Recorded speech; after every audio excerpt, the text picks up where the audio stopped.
दोस्तों, मुस्लिम league mutton मछली से घूमते हुए मोदी मंगल सूत्र तक पहुंचे, फिर भैंस पर कूदे और अब पाकिस्तान पहुंच गए हैं।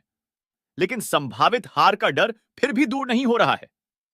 किसी भी तरह इस बेचैनी से मोदी को राहत नहीं मिल पा रही है। दरअसल मोदी और बीजेपी के लिए इस बार हालात प्रथम माह से मोक्ष का पाता है, यानी पहले ही कौर में मक्खी गिरने वाली हो गई है। फरवरी में इलेक्टोरल बॉन्ड पर सुप्रीम कोर्ट का फैसला आया तो बीजेपी के भ्रष्टाचार विरोधी अभियान की पोल खुलनी शुरू हो गई।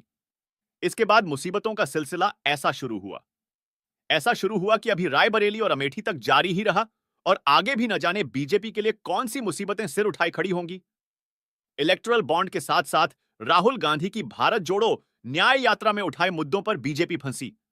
उसके बाद इंडिया गठबंधन को तोड़ने की कोशिशें बीजेपी के लिए उलटी पड़ी और फिर कांग्रेस का घोषणा पत्र आया तो मोदी ने सोचा कि इसे मुस्लिम लीग की छाप बताकर लोगों को बहका लेंगे। लेकिन यहां कांग्रेस ने चैलेंज कर दिया कि इसमें बताए गए वादों में मुस्लिम लीग कहां नजर आ रहा है। मोदी बता दें और इस चैलेंज से छुटकारा पाने के लिए मोदी ने मंगलसूत्र छीनने का डर फैलाने की कोशिश की। उसमें भी उन्हीं पर सवाल उठ गए। फिर भैंस ले जाने की बात कही तो वहां भी मजाक बन गया।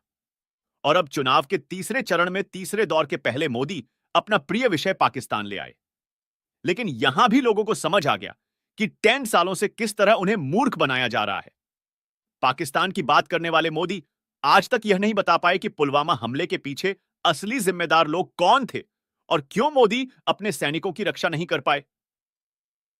इस बीच कर्नाटक में प्रज्वल रेवन्ना मामले में भी मोदी पर सवाल उठे कि आखिर उन्होंने एक कथित बलात्कारी के लिए वोट क्यों मांगे। राहुल गांधी ने इस मामले में मोदी पर तीखा हमला बोला है। राहुल गांधी ने एक ट्वीट भी किया है। इस ट्वीट में राहुल गांधी लिखते हैं कि कर्नाटक में भाजपा समर्थित हैवान ने सैकड़ों महिलाओं और उनके परिवारों को ऐसा मानसिक आघात दिया है कि सोचकर भी आत्मा सिहर उठती है। मैं आपकी पीड़ा और वेदना को समझता हूं और भयंकर अत्याचार के खिलाफ न्याय की लड़ाई में आपके साथ खड़ा हूं। चुनावी शोर के बीच आपके साहस और संघर्ष को हम दबने नहीं देंगे। मैंने कर्नाटक के मुख्यमंत्री को पत्र लिखकर उस हैवान के लिए कड़ी से कड़ी सजा सुनिश्चित करने और पीड़ित परिवारों को हर संभव सहायता मुहैया करवाने का आग्रह किया है। मैं हर पीड़िता और उसके परिवार को विश्वास दिलाता हूं, आज आपका संघर्ष कल एक ऐसा देश बनाएगा जहां किसी महिला के सम्मान से खिलवाड़ करने की सोचने पर भी प्रज्वल, रेवन्ना जैसे हैवानों की रूह कांप उठे। तो राहुल गांधी के इस ट्वीट से समझा जा सकता है कि इंडिया गठबंधन को अपनी जीत का यकीन है और उस यकीन के भरोसे वह पीड़ितों के लिए न्याय का वादा कर रहे हैं। मतलब पिछले 3-4 महीनों की चुनावी हलचलें यही बता रही हैं कि मोदी जिस मुद्दे को उठा रहे हैं वही उनके लिए मुसीबत बन रहा है। इसका सीधा सा कारण यह है कि मोदी जनता के मतलब के मुद्दों पर बात नहीं कर रहे हैं। केवल कांग्रेस और गांधी परिवार को कोसने का काम कर रहे हैं नरेंद्र मोदी। जबकि राहुल गांधी और प्रियंका गांधी मोदी को अब सीधे सीधे चैलेंज कर रहे हैं कि जनता के मुद्दों पर बात करने करके वह चुनावी मैदान में आए। जाहिर है कि मोदी इस चैलेंज को स्वीकार करने की हालत में नहीं है। मोदी की मुसीबत में कांग्रेस की शतरंजी चाल ने भी इजाफा कर दिया है, जिसका हालिया उदाहरण अमेठी और रायबरेली में देखने को मिला। दोस्तों, जहां कांग्रेस ने 3 मई को नामांकन के आखिरी दिन अपनी चाल चली है, तो आइए दोस्तों आज आईने की नजर से पड़ताल करते हैं कि क्या कांग्रेस की चाल में फंस गए हैं नरेंद्र मोदी, और यह भी समझेंगे कि बीजेपी ने कांग्रेस को अनाड़ी समझकर क्या अपने पैरों पर कुल्हाड़ी मार ली है। लेकिन आगे बढ़ें उससे पहले देखते हैं प्रियंका गांधी का एक बयान जिसमें उन्होंने खोल दी है नरेंद्र मोदी की पोल। आइए देखिए। प्रधानमंत्री आपके सामने झूठ तो बहुत बोलते हैं, लेकिन अब तो फिजूल की बातें करने लग गए हैं। पहले झूठ तक सीमित था, अब अजीब अजीब सी बातें। आपकी 2 भैंसें हैं तो कांग्रेस एक भैंस चुरा लेगी। 55 सालों से कांग्रेस की सरकार रही है इस देश में। जरा बताइए किसकी भैंस चुराई हमने? किसी के गहने चुराए, किसी के मंगलसूत्र पर आंच आने दी? आपको बता दूं कि प्रियंका गांधी ने यह बयान मोदी के गढ़ गुजरात में जाकर दिया है। घर में घुसकर मारना किसे कहते हैं? शनिवार को प्रियंका ने बनासकांठा की अपनी रैली में प्रत्यक्ष रूप से दिखा दिया।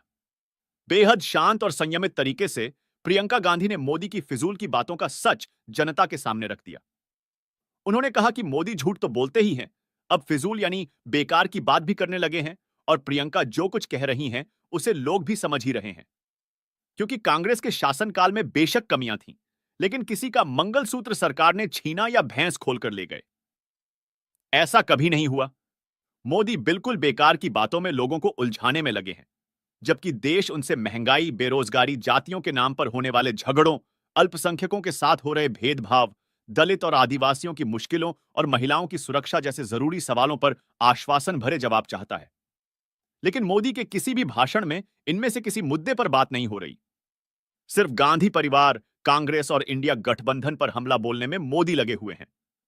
राहुल गांधी, सोनिया गांधी और प्रियंका गांधी के साथ साथ मोदी ने अब तेजस्वी यादव, लालू प्रसाद यादव, शरद पवार, ममता बनर्जी जैसे इंडिया गठबंधन के नेताओं पर हमला बोलना शुरू कर दिया है। शरद पवार को मोदी ने भटकती आत्मा कह दिया। राहुल के साथ साथ तेजस्वी यादव को शहजादा कहा। फिर लालू प्रसाद को गोधरा कांड के लिए जिम्मेदार ठहरा दिया।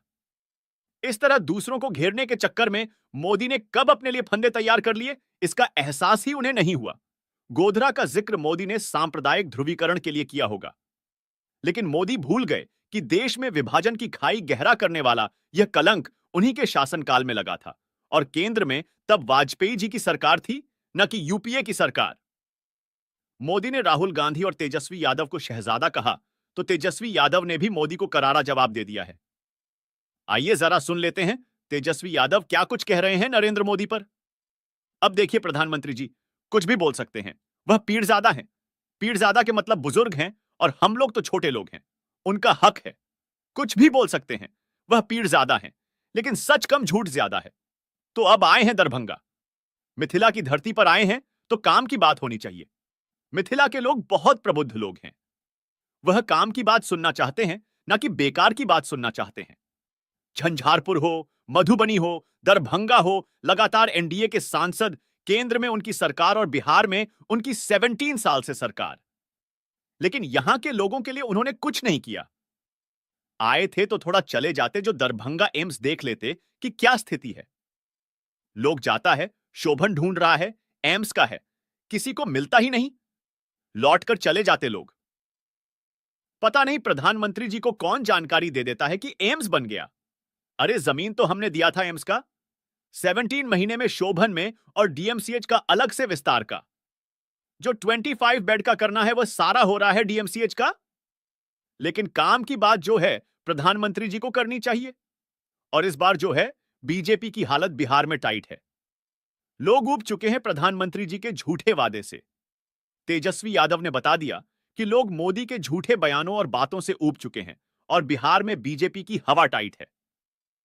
यह वही बिहार है जहां पिछली बार 40 में से 40 सीटें एनडीए ने जीती थी, लेकिन इस बार माहौल बिल्कुल बदला हुआ है।